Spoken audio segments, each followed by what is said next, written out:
Here it is, finally. Alright, so here's the car. We'll do a quick walk around.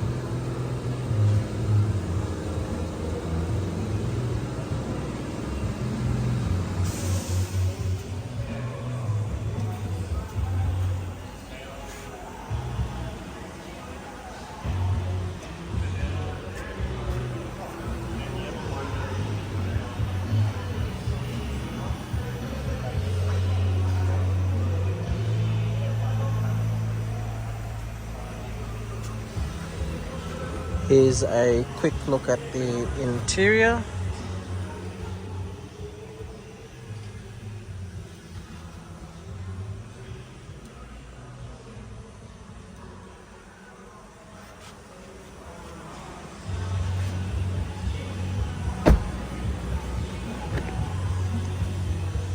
Here's the rear.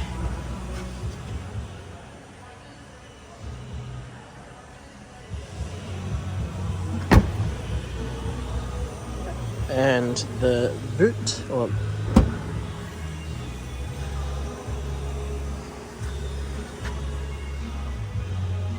here is the included UMC charger, which you can see here. We'll open that later.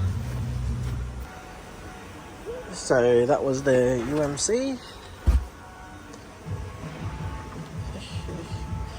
Boot still presumably the same.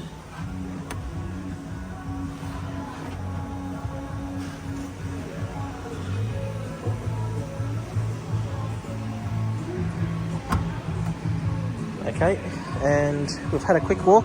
Doesn't look like there's any issues, thankfully. Here it is, zoomed out.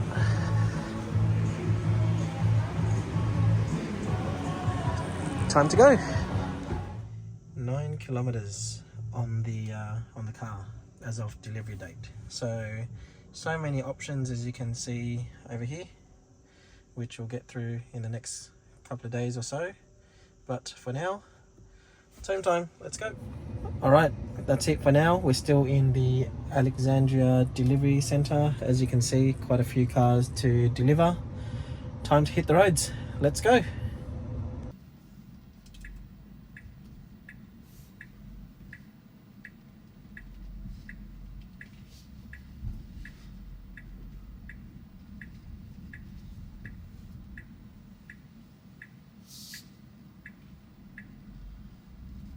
Alright, and we're off. 46 kilometers, 49 minutes to get home. Back to the hills in Sydney.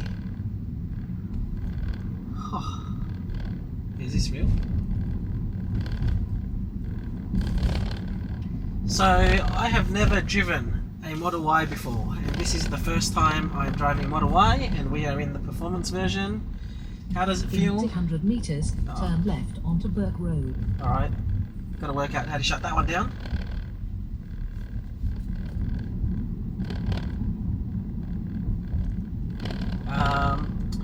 Where was I?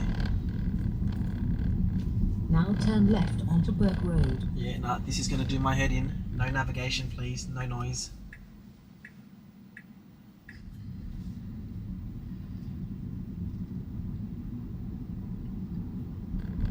$40 an hour, absolute quiet. What do I think so far? I still can't believe that I am driving this. Pinch my cheeks. Am I dreaming? Or is this real? Oh, it's definitely real, because that really hurt. The indicator stalk feels stiff compared to some of the European cars or even Korean cars. Let's say that much so far.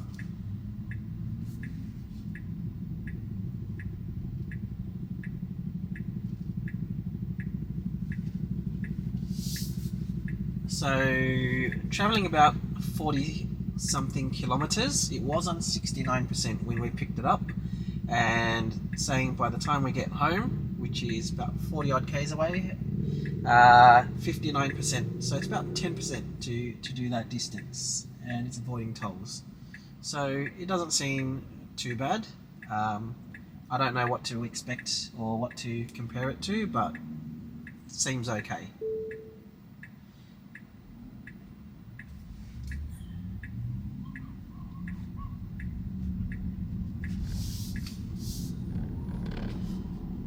It's weird how there is absolutely no lag at all and the car just goes. I still haven't had my chance to put my foot down yet, but don't you worry, YouTube, we will get our chance.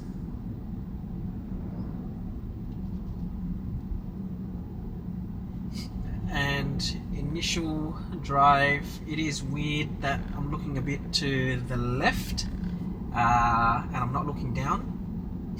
The steering wheel does feel like pretty compact, and I'm comparing that to, I guess, the European cars and even Korean cars. So just as an example, Volkswagen Golf, we've got a family car, a Kia Carnival. The steering wheel definitely feels a bit bigger in that respect.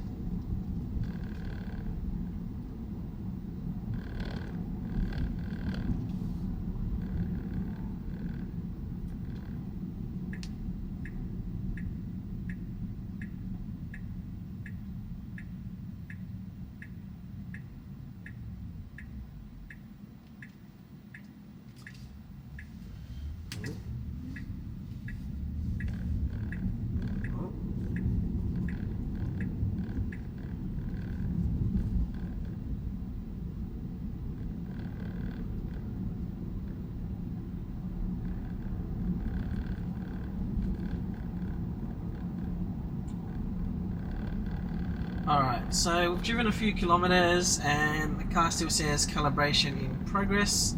We're about to hit our first 80 zone.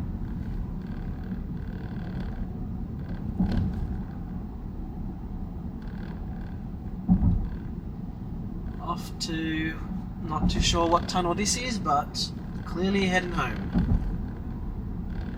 And there's a progress bar up here. Yeah, it's pretty much near the start. There's not much more to begin with.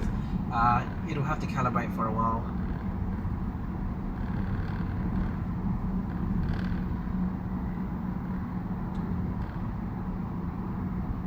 Really not used to how quiet this is. For context, I've come from cars like Nissan Silvias, Mitsubishi Lancer Evolution 8, Golf R, Audi S3. They're traditionally loud cars, and I've always had the modified exhaust on all of them. So I'm used to loud cars, like our Golf R at the moment, Mark 7. On a cold start, it is about 90 decibels until it warms up. So coming to a car and stepping into a car that's this quiet will take some time to get used to.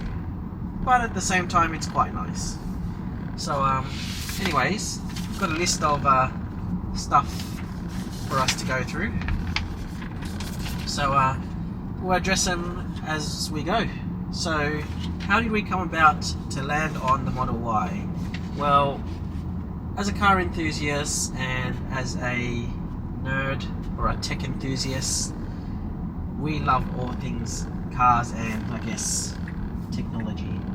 Tesla has always been, I guess, the pinnacle in terms of innovation, and yeah, I test drove a Model 3 about a year ago and probably 2.5 years ago, and we liked it but wanted an SUV. And when this car was announced 3 years ago, in terms of electric cars, this would have been the one to go for, because the shape, that rear bit looks absolutely amazing in my opinion. And so obviously with the money that you're spending, it's not cheap, and there are a lot of variations or lots of other options when you're spending this amount of money on a car. And so the closest competitors, if I were to look at continuing buying an ICE vehicle, we considered looking at a C63S AMG, and also a imported Nissan R35 GTR. Now, I got no idea. I've got my phone ringing. I don't even know how to pick this phone up. So Why is it not ringing? Here we go. Alright, so that's probably something that we'll have to look at. How do we make sure that the phone rings and it comes through the car as a notification as opposed to through the mobile? But anyway, so back onto the cars. So Nissan R35 GTR or a C63S AMG. M2 competition would have been nice, but obviously a bit small. I've got 2 kids. M3 competition is very nice, the G80 model, but that is just clearly out of the budget. That's about another 50% on top of this. And so this, we kind of also looked at anything else that was out there that was loud, fast, and I knew that at some point in time we would always want to go electric. And so I guess 2022, guess that was the year to order it, when it was finally announced that we could get the Model Y, because we absolutely loved the shape of the car. So here we are 7 months later and we're driving it, so it's been amazing. Next question here, why am I on YouTube and why did I decide to start this? As a car enthusiast, I am on the absolute end of the spectrum in terms of my love for cars. It pretty much is, I treat cars like family members. That's how important they are to me. So if something happens to a car, yeah, I'd probably be absolutely depressed. So back to, as I said, back to why I started this channel. It's not every day that you've got a car enthusiast that's willing to jump over to get an electric car. As I said earlier, I love loud cars and always have grown up to love cars. I've always had modified exhaust in all my vehicles, and so when you mix both cars and technology together, I guess Tesla is probably one of the ones that becomes a result of that purchase. And so what I intend to do is I want to share my story. I'm sure there are other massive car enthusiasts out there. There are obviously so many jokes and I guess false interpretation of information around electric cars, and I'm here to do you a favour and to, I guess, for better use of words, myth bust, and to put some of those rumours to bed, and to actually tell you what it's like to actually live life with an electric car. I haven't got the full buy-in from my wife Sandy, but if this does not go to plan, then this car will be sold if we aren't convinced, and we will be looking for another ICE car. So we have no hesitation in that regard. So we're jumping in the deep end to give it a go. We know that a lot of people have jumped over, and you've seen that EV sales have increased a fair bit over the past couple of years. So now is our turn, we'll give it a go and we'll see how we go. And as I said, back to the YouTube thing, so my purpose here is essentially to document everything here. I want to share it with you guys, and I also want to ensure that at some point in time, hopefully if this is the right car, that my love for cars as a car enthusiast, it will also help other people as well if they are considering. Because at the end of the day, as a car enthusiast, besides the sound, what else do we love?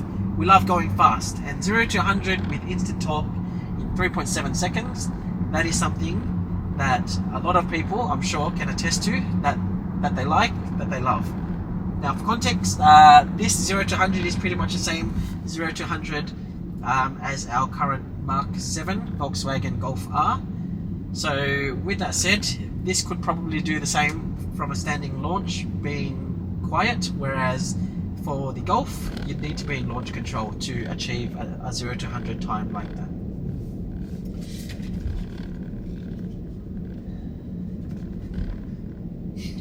Alright, so what spec did we get? So, as you know, it's a midnight silver metallic Tesla Model Y. It is the performance variant. We got the white interior and the midnight silver metallic colour as the options. They were pretty much the key options, besides wanting to order the full self-driving and the enhanced autopilot. I did not choose that because at this point in time I am not too sure if it's something that I need yet, and so therefore we're not going to get it. Also, if you do buy it as a part of the initial purchase, that actually slaps on the relevant taxes on top. So it's actually not really worth it, because for a couple of $1,000, whatever the cost is, it essentially adds the taxes on top of that. So you're actually better off buying the car as it is, and then just adding it as sort of like an in-app purchase, or just purchasing it afterwards, so that you still get the same thing and you're not paying the additional tax on it. So there you go. There's a bonus tip for you. The original price when we bought it was about 109,000 something, and then based on some updates in the tax rules or the thresholds, the final cost came down to be 108 something, I believe. So it was about $1,500 less than what we had originally anticipated. So that was nice. Alright, what else do we have? How is the inside? So the seats, so for context, I am about 170 centimeters. I weigh about 100 kilos. The seats, honestly, they feel more on the softer side, not as firm as what I thought it would be, and it does feel smaller if you are comparing it to, I guess, other performance cars. And from the performance aspect, what I mean by that is, in your performance car, you usually have seats like Recaros or bigger bucket-like seats that actually hug you. This being a performance car and being the same seat as in all the other cars, or at least in the standard Model Y, it doesn't feel like there's much support on the sides of my legs, and it doesn't really wrap around the sides of my my big belly, and so it just feels like a normal seat. So if you're talking about performance car and you're going to take this to the racetrack, I guarantee you will be sliding around. But other than that, the inside, as I said really earlier on in the video, the speedo definitely takes time getting used to. There is no heads-up display, and I know a lot of people have said, oh, they want to buy a heads-up display. My personal view, and I'm sure others will attest to it, is, you know, at the end of the day, it was designed like this for a reason, whether you call it cost-cutting or it's new technology. Give it a go, see how you go. So we'll probably give it a go, see how we go for a while, and if it really doesn't do the job, doesn't cut it, then it's probably something we'll look into. But for the time being, we'll enjoy it as it is. And yeah, so it does take a while to get used to. It's probably been about 20 odd minutes for me driving this car. I am definitely nowhere near used to it. From a inside perspective, other things, there is a lot of glass. The whole roof is glass, one massive panel, and I don't know how that will do in summer, or how you'll feel in summer. I'm sure it'll be fine in winter, but I'm sure that we may potentially get some sunshades to block off some of that Sydney or Australian heat. Rear view is definitely compromised. I can't record one now, but I'll try record it later, or try take a photo. There's not much you can see. So there's a car that's behind me, I'd say probably half a car's gap, and I could probably see from about their neck up through their windscreen. That's all the visibility you have. It probably looks like a couple of centimeters just in your rear vision mirror. So there's not much. You probably will have to rely on the cameras a fair bit, especially from the sides, but from the back, at least you can see a car there. I mean, if it's a low car, so if it's like a Mazda RX-7 or a Honda NSX or another supercar that's fairly low, yeah, you might have some troubles there, but at the end of the day, you've also got the side mirrors that seem fairly wide, so hopefully they'll do the job and help you out in that regard. Alright, let's see what else we've got here. How's it drive? Everyone wants to know. Everyone wants to know. Vita Prime put out a tweet a couple of weeks ago confirming that the Model Y performance in Australia will be the comfort suspension. I'm in mixed minds at the moment. Now I haven't even looked at all the settings through the car, so I can't comment as to what settings the car is in, whether it's sport mode or chill mode or anything. I just drove, but from what I can feel, it's not stiff. Absolutely not stiff. Even those little bangs that you just heard just then, it's absolutely not stiff. I would not call it stiff. And for context, any car enthusiasts out there, any of the BMW M models, or your Audi or your Volkswagen Golf R cars driving all in sports modes, all of them are stiffer than this car right now. And again, I don't know what settings this is on, but I'm just comparing like for like in terms of stiffness on the road and how much you feel in terms of bumpiness and whatnot. You cannot compare.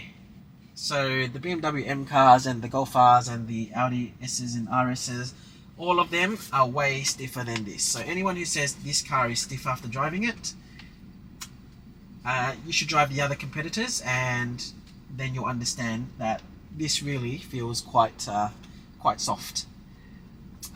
Vision, front and rear sides, I'll cover that off in a moment. Acceleration off the mark. I've got my race box here, but as you can see, we are in so much traffic. It's 6:19 right now. It's going to be impossible to test the acceleration. Maybe I'll be able to give it a little squeeze to the speed limit at 60.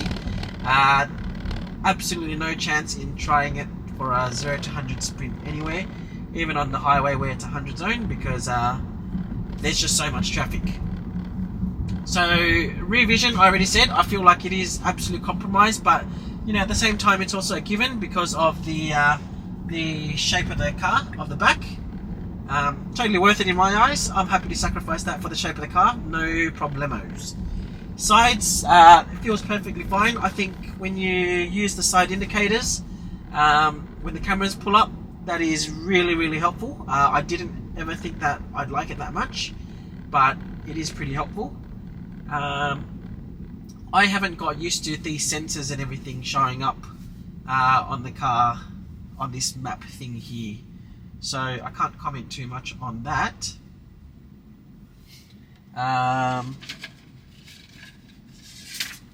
But yeah, it doesn't feel like a stiff car at all. In no way, shape or form you can call this a stiff car, and maybe that's just because this is a comfort suspension. So just to reiterate, I have never test driven a Tesla Model Y, the rear-wheel drive model, so I know there was a lot of concerns and feedback on that one around stiffness, but for this performance model, it is probably, in terms of the steering feel, I'd say it's probably on par to the same as the comfort modes in all of those cars that I mentioned before. Brake wise, I've been using the regen brakes, and yeah, when you let go, it is pretty sudden that it kicks in. I haven't had to step on the brake pedal yet. I did step on it before just to start the car. Other than that, since driving, I haven't had to step on the brake pedal yet, so it does definitely brake enough. I have heard that if you do charge it to 100%, that because there's nothing more to recharge, that it really won't regen, or there's nothing to regen because the battery's full. So if that's true, then don't charge to full anyway, because this is a different battery chemistry. The one thing I'll miss compared to a nice car is, I guess, downshifting as we get towards the lights. Like right now, you'd normally be downshifting and, you know, you'd feel the engine and you'd hear some noise. There's none of that here. As soon as you let go, if you let go too quick, it'll feel like you're just slamming on your brakes. That's really it. What else have I noted here? Road noise. Absolutely quiet. I cannot hear a single thing at all. How much does it cost to run? I don't know yet. I've got solar at home, a 9.24 kilowatt system paired with an 8 kilowatt inverter. So watch this space. I'll give you an update over the next couple of days. For the first couple of days, I guess I'll be charging off the UMC if I need. We've got our Tesla wall connector.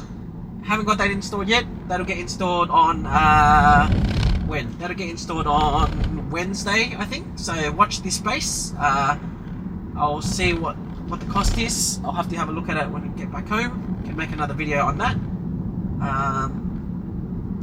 and that's it for charging. But yeah, from my use, majority of it will be covered off through solar.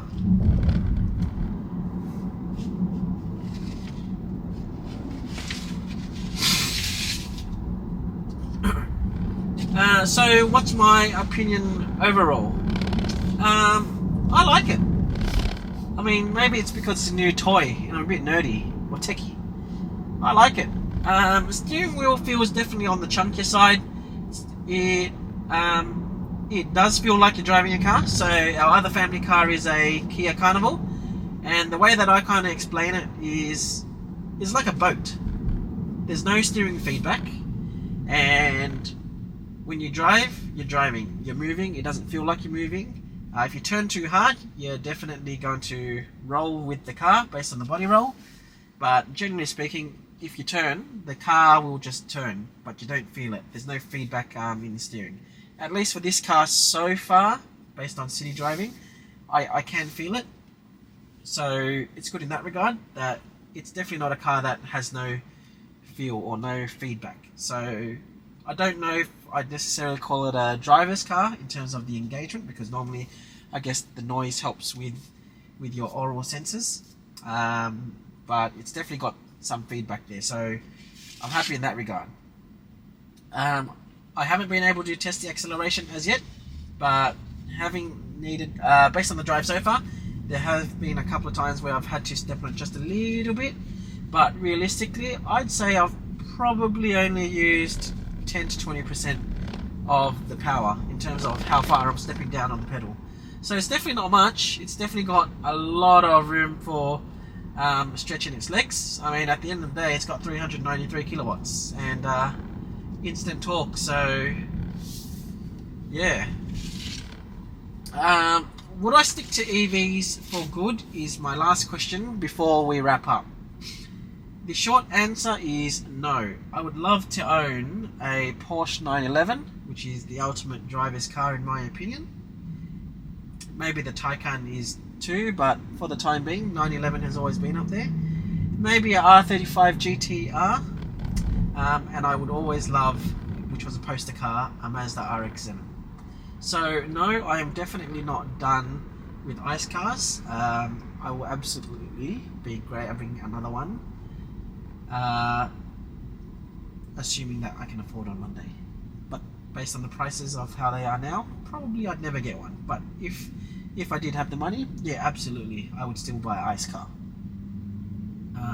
But for daily driving, these things so far, it feels like a pretty good buy.